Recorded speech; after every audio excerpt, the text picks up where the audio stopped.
Praise the Lord. I said, praise the Lord.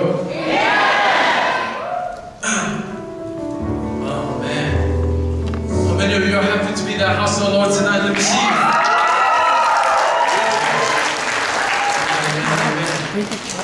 But before I get into my sermon, I just want to start off with a little something to get the blood pumping, the juices flowing.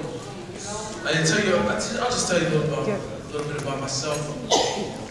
You know, I'm just a young brother who grew up in Hawaii. Moved to Alaska a couple of years ago. Moved here not for any other reason, but the only reason that we moved here for was for the ministry and the calling of the Lord, amen. Bad. And well, back home we do a lot of things. We do a lot of things to get the youth ready. It's called a roll call. So when I call a name or a group that you fall in, you know, you gotta represent. You gotta show where you're at. You know what I'm saying? Bad. And just by a show of hands, how many of us youth here are in high school? High schoolers. Oh man, they're old.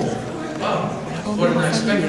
Out of those high school kids, let me see the freshmen. Where are the freshmen at? Yeah. Ooh, better not put your hands up. Nobody likes freshmen. No, I'm just kidding. No, I'm just playing. Where the sophomores at? Any sophomores in the building?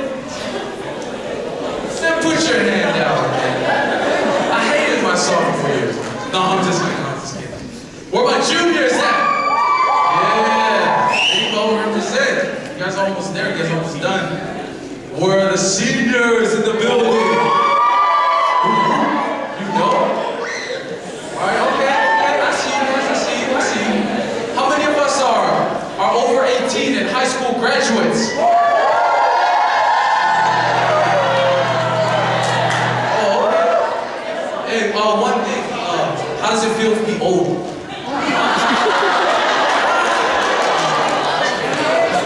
Yeah, okay, I see you guys.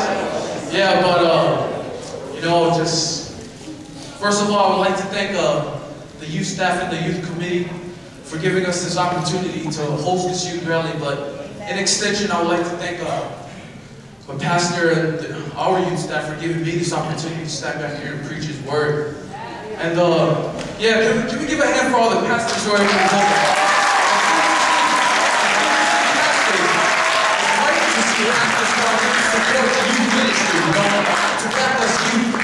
But not only the pastor, but let's not forget the first ladies. Can all the first ladies stand up?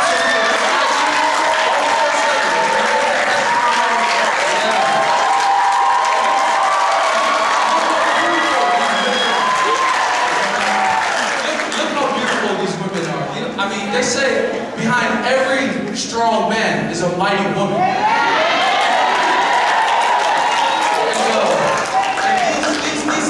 Very important. They're the ladies that tell the pastor what to do. Oh, I mean, help them out with ministry. Mom, I love you, Mom. You know I love you. Yeah. So, everybody, let's get ready to catch the fire, man. Let us pray. Father God, here I am, your humble servant, Father. As I stand back here ready to preach your word, I ask that your blessing and your anointing be upon me. Use me as your vessel. Use me as your instrument, Father God. Lord Jesus, the message that I have prepared, each and every person who is sitting in here, Lord Father God, under the sanctuary, may they go home receiving the message that you want them to. Lord Jesus Christ, not only bless and anoint me, but bless them as well. In Jesus' mighty name, amen. Okay, our text reading tonight will be found in the book of Acts chapter 1, verse 8. Can you turn your Bibles together with me to Acts chapter 1, verse 8? Assuming that everybody brought their Bible, right? I mean, the rule is every time you go into the house of the Lord, you gotta be prepared with your word. It's like going into the house of the Lord, sword of the Spirit. Not having your Bible when you come to church is like going to war without your weapon. You know what I'm saying? So I hope you have your Bibles on hand. So ilo tu si fata si ma uwi de ngal weng up top mo po. Pa yu po valut. Ngal với công cháu vô phải quỷ văn ông mẫu với công chỉ có là ông bây giờ đấy phải cháu phạt cha xin mấy để phát xả vô phần vô lên ý ya ông bây giờ xuống lên mà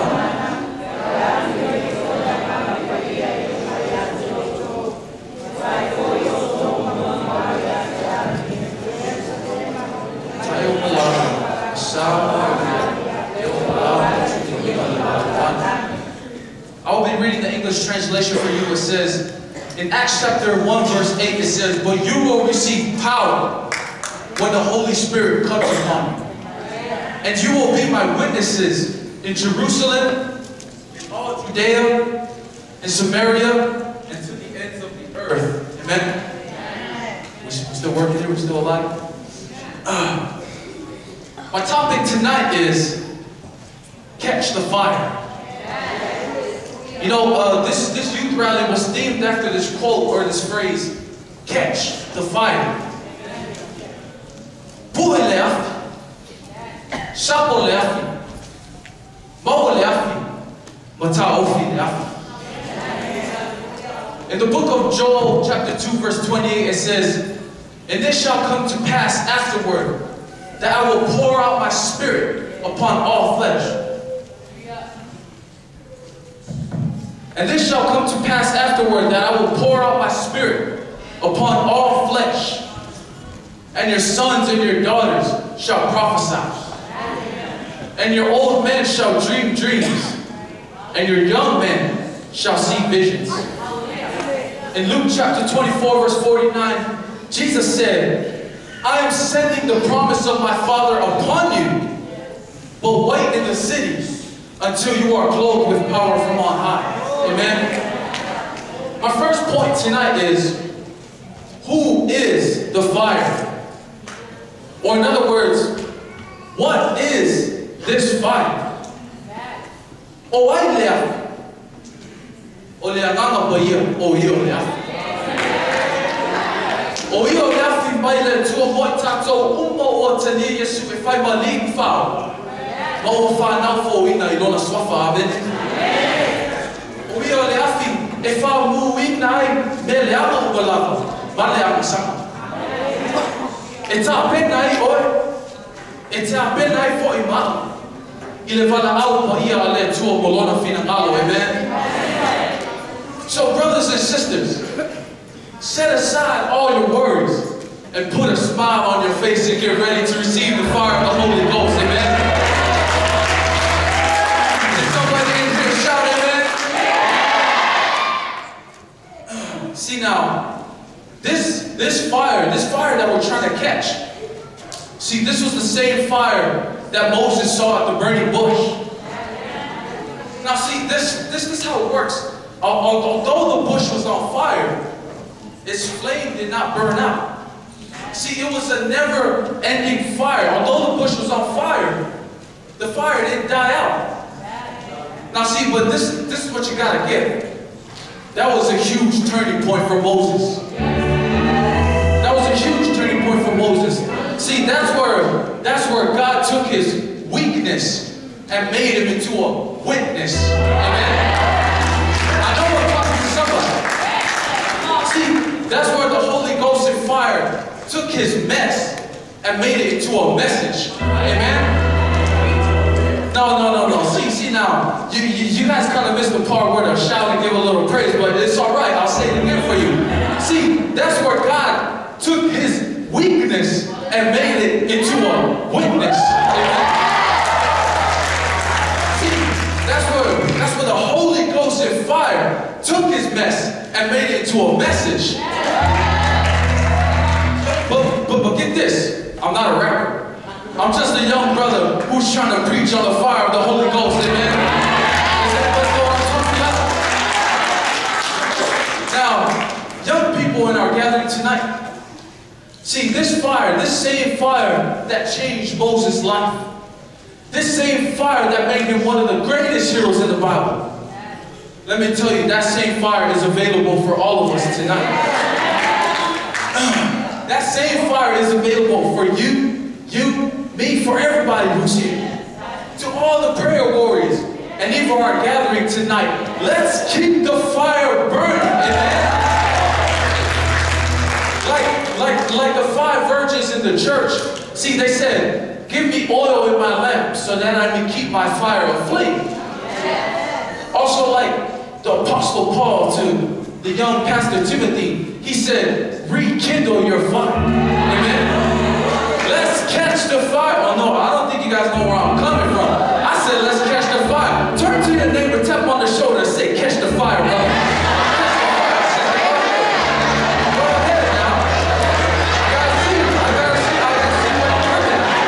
Tap the little brother on the shoulder and say, catch the fire now.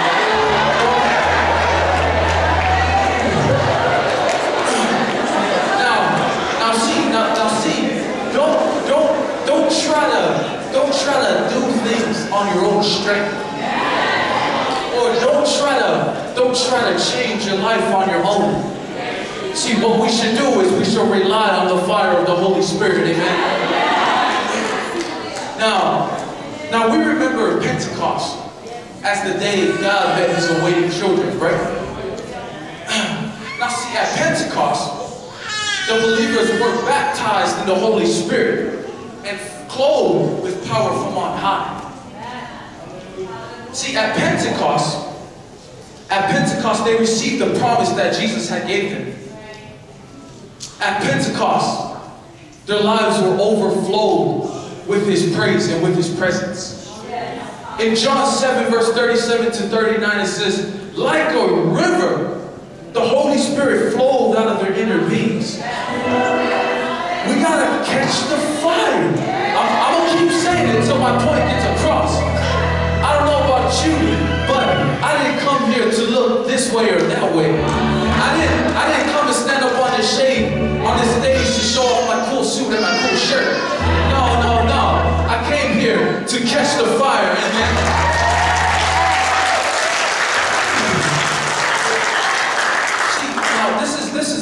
This is another part you gotta catch. This is another part you gotta get through. See, at Pentecost, they praised God in languages they had never learned. Now see, what we're talking about, like, I don't know about you, but if being me, like, if I was just standing there and out of nowhere I started speaking like Chinese or something, like, I'll be tripped. Like, if I just stood there and I was all like, oh, what the hell?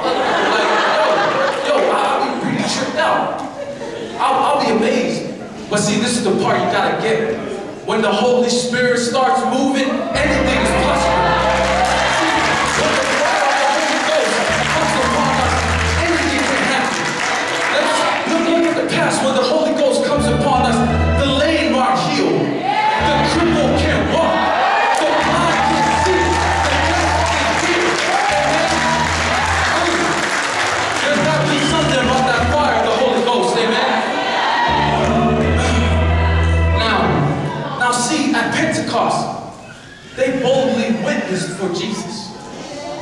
Surely, I tell you, surely, this type of Pentecost, this is what we should long for as believers, amen? No, see, this is what we should go after.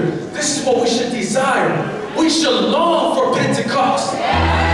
We should long for revival. And we should long for the fire of the Holy Spirit, amen?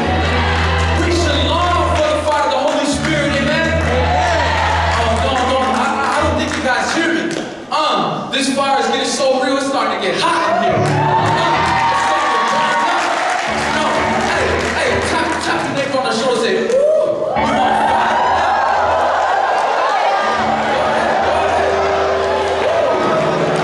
Tap him on the shoulder and say, you burn. It's starting to get hot. When the presence of the Lord starts moving, that fire in Jesus' mighty name, amen. Calm down. Let me finish my sermon. Calm down. My second point tonight is, what's in that fire that we as a whole must catch?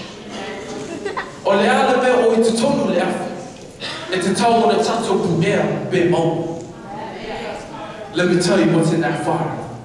It's the power of God. It's the anointing. o le mana, o le maro si ama, ma le whau uma. In Matthew chapter 3, verse 11, it says, "But after me comes one who is more powerful than I, one whose sandals I am not worthy to carry. He will baptize you with the Holy Spirit and fire." Amen. And Jesus said, "But ye shall receive power when the Holy Spirit comes upon you." Amen.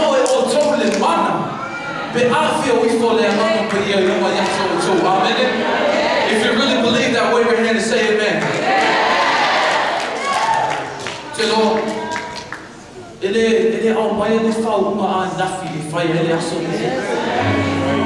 Yesterday's anointing will not be enough for today. See, therefore, that's why we must be continuously filled often with the presence of the Holy Spirit. Now see, Jesus instructed his disciples not to begin witnessing until they were filled with the Holy Spirit. See, Peter, the disciple Peter, he was not a faithful witness. He denied Christ before a few men and even to a woman. But see, when he was filled with the Spirit, Peter was ready to witness. Amen. You can say it was as if his spiritual batteries had been recharged. Peter was ready to witness for Jesus. He stood up. He said boldly before them. He told them that God had made this same Jesus who you crucified, both Lord and Christ. So, you ask yourself tonight, how's your witness? How's my witness? Is it bold enough to save someone?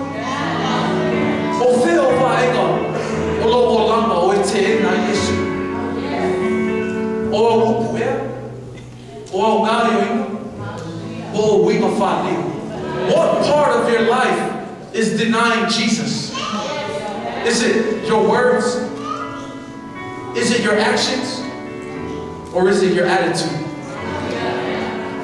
Let me tell you, what we need to do is we need to be filled with the Holy Spirit and clothed with power from on high, so we can overcome our weaknesses and become great witnesses of the gospel. Brothers and sisters, catch the fire. In Jesus' mighty name, amen.